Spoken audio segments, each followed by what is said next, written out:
Pinapump natin manually. And then, ang kinakaganda nito dahil stainless na lahat eh. Stainless 304 ito guys. Di basta-basta ito. Di talaga ito kinakalawang dahil nga pure stainless 304 ito. At napakaganda. Kung makita nyo ito guys sa online, Lazada or sa Shopee, nasa 4.8 ito. Hindi pa yung customize guys kasi ito ay pressure sprayer ito eh. Saan nyo naman oh, pressure sprayer.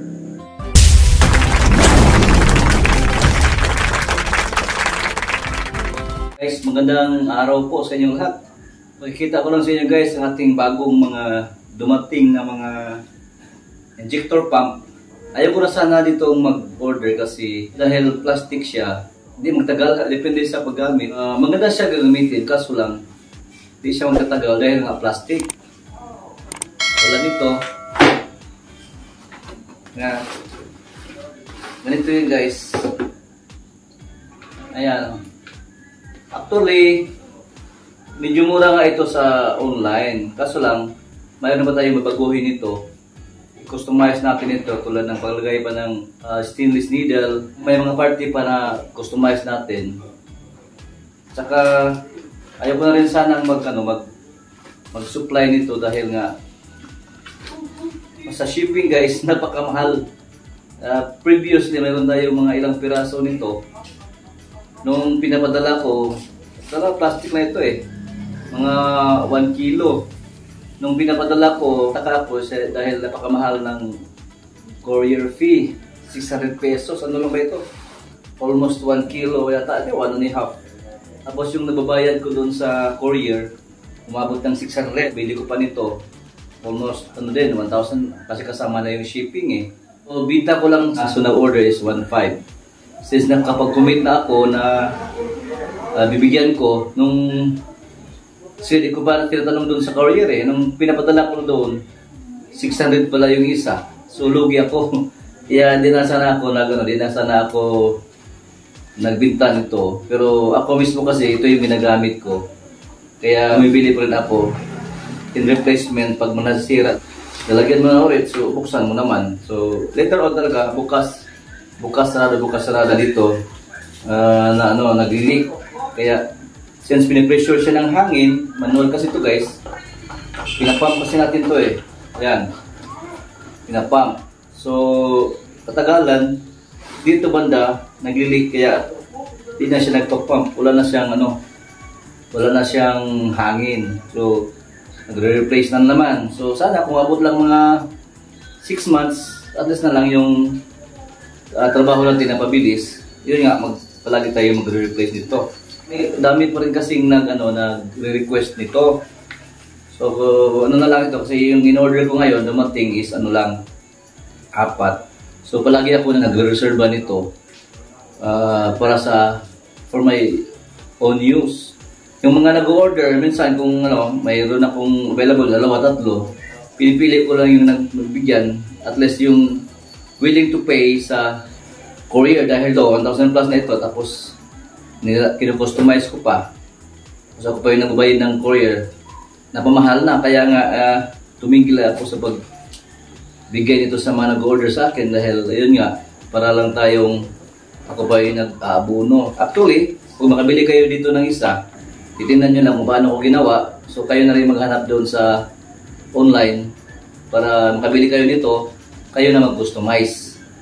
Kasi mayroon tayo i-customize guys na ang hirap din ituro dito kasi mayroon mga pinuputol, lalagyan ng needle. At least kung makita nyo, maka-order kayo nitong isa nito, maalam nyo na kung paano gagawin.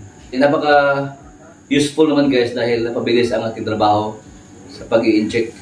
Napakalaking tulong. So, kaya may lagi akong reserva nito. Mayroon talagang pinakamababa 4, 5. Pero hindi naman ganun ka open nasisira, pero at least meron ako palaging reserva just in case. Pero good news guys, dahil dumating pinakamatagal ko ng order since April, kaya ito May. Kasi galing pa ito ng Taiwan. Kasi hinahanap ko talaga ito guys doon sa online. Napakamahal. Stainless siya guys na upgraded sa ganito. Kung medyo mahal nga siya, sulit naman dahil stainless. Ito na yon. Ito na yung stainless pump injector. Pinagustomize ko na ito guys. Air pressure gauge, meron pa. Pero ganoon pa rin naman, manual siya. Ano mo lang, i-pump pa rin natin. Tulad nito. So, bubuksan natin. Yan, pump rin. Yan. Pump natin. Ganun pa rin ang function sa plastic. Ang advantage nito dahil stainless na. Ganun pa rin. Pinapump natin manually. And then, ang kinakagandaan nito dahil stainless na lahat eh. Stainless 304 ito guys. Di basta-basta ito. Di talaga ito kinakalawang dahil nga pure stainless 304 ito. At napakaganda. Kung makita nyo ito guys sa online, Lazada or sa Shopee, nasa 4.8 ito. Hindi pa yung customize guys kasi ito ay pressure sprayer to eh. Saan nyo naman oh, pressure sprayer. Makapal. Ito pinakustomize ko na guys. Tingnan nyo. Mayroon ng stainless needle. Wala namang needle ito pag kabili nyo dahil nga ito ay pressure sprayer. Tingnan nyo. So, yan. Binubumba ko na may kuting hangin. Ibumba natin ulit guys ha. Hindi ko na isasample natin dahil ito naman talaga yung ginagamit natin. Kita nyo naman dati. Meron tayong mga vlog dyan na yung ginagamit natin ito sa ating pag-i-inject. Kaso lang, plastic yon kaya madaling masira. Kaya hanap ako ng stainless. Ito na yun. Hangin guys. Diba? Tapos napakahusay pagkagawa kasi meron tayong kinakustomize dito banda. Ayan. So ito guys, nakita niyo ito sa online sa Lazada or sa 4,008 ito. So I don't know kung magkano yung pag may makagusto nito kasi sigurado ako meron din mang-order nito. Basta sa online pa lang kung makikita nyo dyan, 4,800 na ito. Hindi pa kasama ang shipping. So i-customize ko pa. So para lang ito sa mga interesado din na magkagusto nito. Pero ang tagal mag-order ha. Kung mag-order kayo nito, pwede kayo bayad muna bago ako mag-order kasi siguraduhin ko talaga na mayroon kayong bayad kasi medyo mahal nga eh. Siguraduhin ko lang na mayroon kayong bayad tsaka ko na orderin dahil yung orderin ko naman nito ay hindi naman ito online. Yung contact ko nito ay kaibigan na rin natin, isang ating follower din. Naging kaibigan na rin natin dahil matagal na sumubaybay sa ating channel. Siya yung susupply sa akin nito. And then i-customize ko. So alam ko binibili niya ito ng cash doon sa abroad. So kung in case mag-order kayo sa akin, hihingi ko muna yung bayad nyo, tsaka orderin ko sa kanya, tsaka ma-deliver natin sa inyo.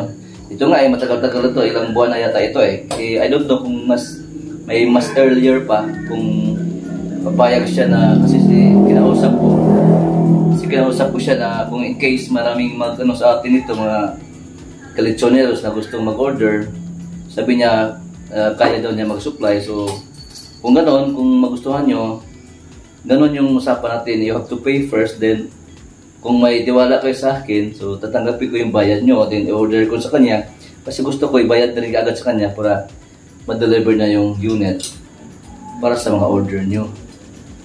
Okay, napakaganda guys, oh. Napaka-tibay talaga. Baga ito, pag masira, palitan nyo lang na ito ng needle. Meron tayong available needle. Pwede kayo bibili ito na extra needle kung gusto nyo. At saka ito, napaka-tibay. Stainless ito. Lahat. Stainless saka rubber. Siguradong tatagal ito. At saka, pure stainless 304 ito guys. 6 liters. Susulit na sulit ito. Di kayo magsayang yung ano nyo. Unlike dito, mura lang, mga 1 plus to 2,000 kasama na yung ano. Pero it's not advisable for isa lang. So kung bili kayo nito, gagayahin nyo na lang, tapos kopyahin nyo. Every time na masira, bagwago na namang additional na lang kayo bibili. So siguro more than ano pa, kung tatagal ito ng ilang year, ito nasa ano lang, kung everyday nyo ginagamit, I don't know, depende yan kung paano nyo ginagamit ang ating air pressure injector. Sulit ito guys, kasi actually ito na yung ginagamit ko.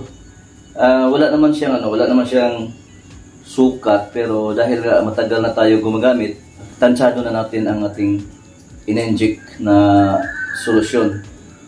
So ito, dagdagan ko pa kasi dalawa yung ginagamit ko every time ako mag-inject So meron tayong dalawa kasi yung natin dalawang klase ng liquid na in-inject natin sa ating panimpla. Alam naman ng mga partners natin yan. Kayo lahat yun, mga partners natin, alam niyo naman kung ano yung ginagamit natin. Diba? Dalagan ko pa ito kasi isa muna yung in-order ko kasi tinitingnan ko yung quality. So far naman, very excellent. Ang ganda ng quality. Stainless 304 siya. So, dadagdagan ko pa ito. At kasabay na, kung gusto nyo mag-order nito, sasabay ko na kayo kung gusto nyo.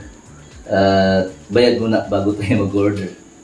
Yun lang naman ang update natin guys, kasi gusto ko rin ma-update kayo sa larangan ng ating pagninegosyo ng lechon manok, kasi yung iba dyan naghihintay rin sa ating mga updated na mga kaganapan about sa ating business. Pinaalam ko sa inyo na mayroon din tayong ganito stainless. Matagal ko na itong hinahanap, pero sa online ko ito nakita, bago lang din, at saka yung presyo ay 4.8. Kahit makita nyo dyan yung stainless sprayer, 4.8 yung presyo. So ito na yung gagamitin ko.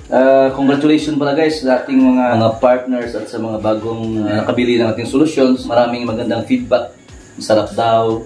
Lechon manok, sa nagtitext ng mga messages sa kanyang mga customers. Napakasarap daw, pati yung mga kapitbahay na pinatikim, masarap daw. Masarap. So maganda yung feedback, at congratulations pala sa ating bagong partner sa Quezon Province, soon to be in Tarlac, ang Don Miguel's Lechon Manok and Liempo.